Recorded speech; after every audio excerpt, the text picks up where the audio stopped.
Will an audience with the original Golden Age Dr. Fate help Helena Wayne unravel the mystery surrounding her family? Well, let's hop to the pages of Justice League of America issue number 2 and find out together, shall we? So then, as we join the book, we check on in with Huntress as she comes to in the base of operations for the original Justice Society. Helena had been teleported here after the death of her JSA in a battle with a mysterious red-headed stranger that ended with her mother Catwoman throwing a mysterious snow globe. One that's actually a lot less mysterious if you've been reading the other Jeff Johns DC comics recently, because you'll know those snow globes can actually be used to house whole alternate timelines. Huntress does end up coming face to face with the original members of the JSA, and she has a nice little bit of internal dialogue for each of them, saying how she knew Jay Garrick's daughter and how they both share the same kind eyes. She also talks about how normally her whole situation with jumping timelines and snow globes and time-traveling villains would probably sound crazy, but in this room with the embodiment of God's wrath, an Egyptian bird person, and so many more oddities, her problem doesn't ultimately seem that strange. Huntress doesn't really know much, but what she knows for sure is that whatever is going on here is deeply tied to Dr. Fate. Kent Nelson tries to get inside her mind and read it. However, the second he tries, the bad shit really starts going down. His mind is actually thrown across his own timeline to an adventure that he long ago forgot. One wherein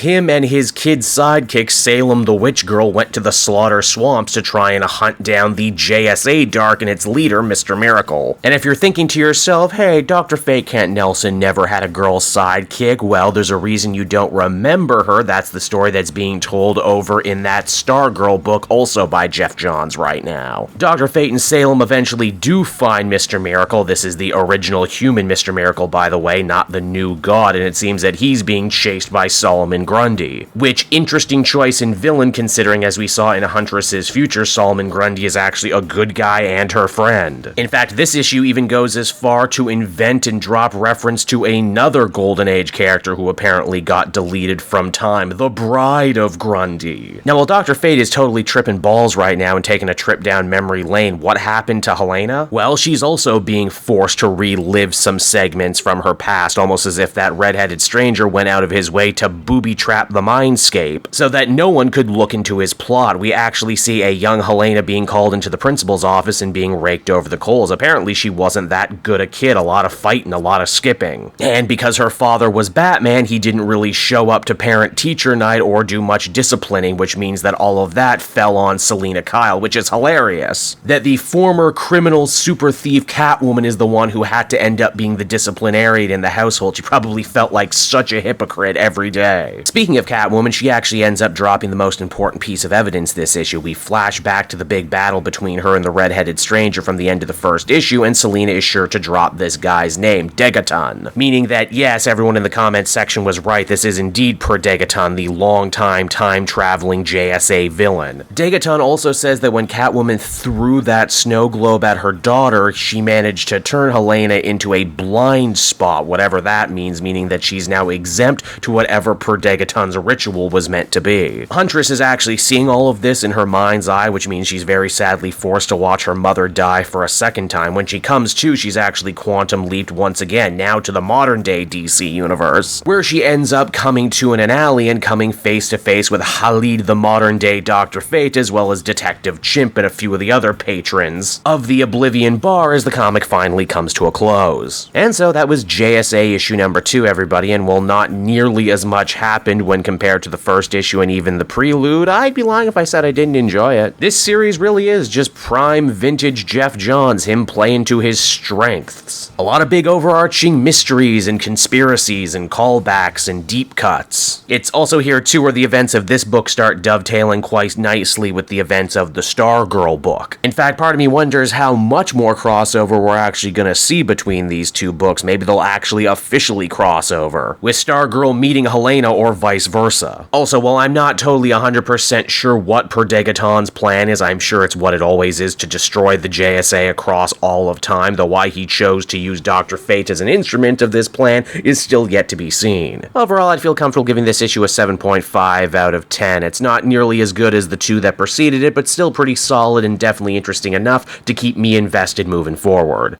Hey there everyone, Cape Jewel again, and I want to thank you so much for watching to the end of the video. As always, if you liked what you see, be be sure to like, subscribe, comment. It really helps drive engagement and helps me out too. Also, if you are a patron, which you can become for as little as $1 a month, you will get exclusive content that no one else can ever see, and you'll get to see the Comic Multiverse podcast before anyone else too. You can check out all this and more down in the description. And until next time, everyone, this has been Cape Joel, and I'll see you all next time. Cheers.